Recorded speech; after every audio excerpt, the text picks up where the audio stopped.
Assalamu alaikum viewers, welcome to Inaaya's kitchen recipe. இன்னைக்கு நாம கருவேப்பிலை ஜூஸ் பண்ண போறோம். நான் கருவேப்பிலை ஒரு கை அளவு எடுத்து நல்லா கழுவி எடுத்து வச்சுக்கோங்க. 2 துண்டு தேங்காய் எடுத்துர்க்கேன். பனவெல்லம் அது கொஞ்சம் நான் எடுத்துர்க்கேன்.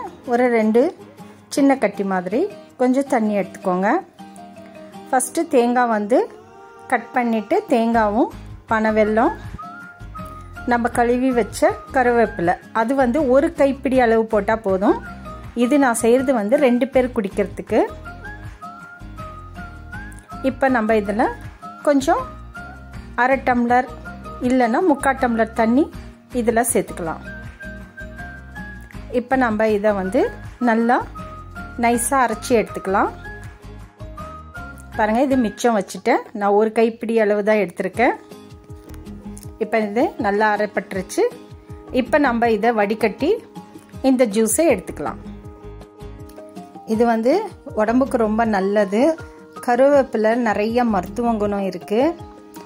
காலையில வெறும் வயித்துல இது குடிச்சிட்டு வந்தீங்கன்னா இன்னும் நல்லா வளரும். நம்ம உடம்புக்கும் இது ரொம்ப நல்லது. இந்த மாதிரி பனவெல்லம் தேங்காய் போட்டு சேர்த்து நம்ம செய்கிறதுனால ரொம்ப நல்லா டேஸ்ட்டாகவும் இருக்கும். இப்போ நான் ஒரு 3/4 டம்ளர் பண்ணியிருக்கேன். இதை 2 பேர் குடிக்கலாம். ஒருத்தர் அரை டம்ளர் இது கருவேப்பிலை ஜூஸ் தான் குடிக்கணும். வீக்லி நீங்கள் 2 நாள் இல்லைன்னா 3 நாள் இதை குடிக்கலாம். நீங்களும் இதை ட்ரை பண்ணி பாருங்கள் ஃப்ரெண்ட்ஸ். இது ரொம்ப நல்லது.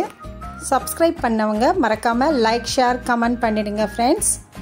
புதுசா பார்க்குறவங்க சப்ஸ்கிரைப் பண்ணிடுங்க, லைக் ஷேர் கமெண்ட் பண்ணிடுங்க. Thank you friends.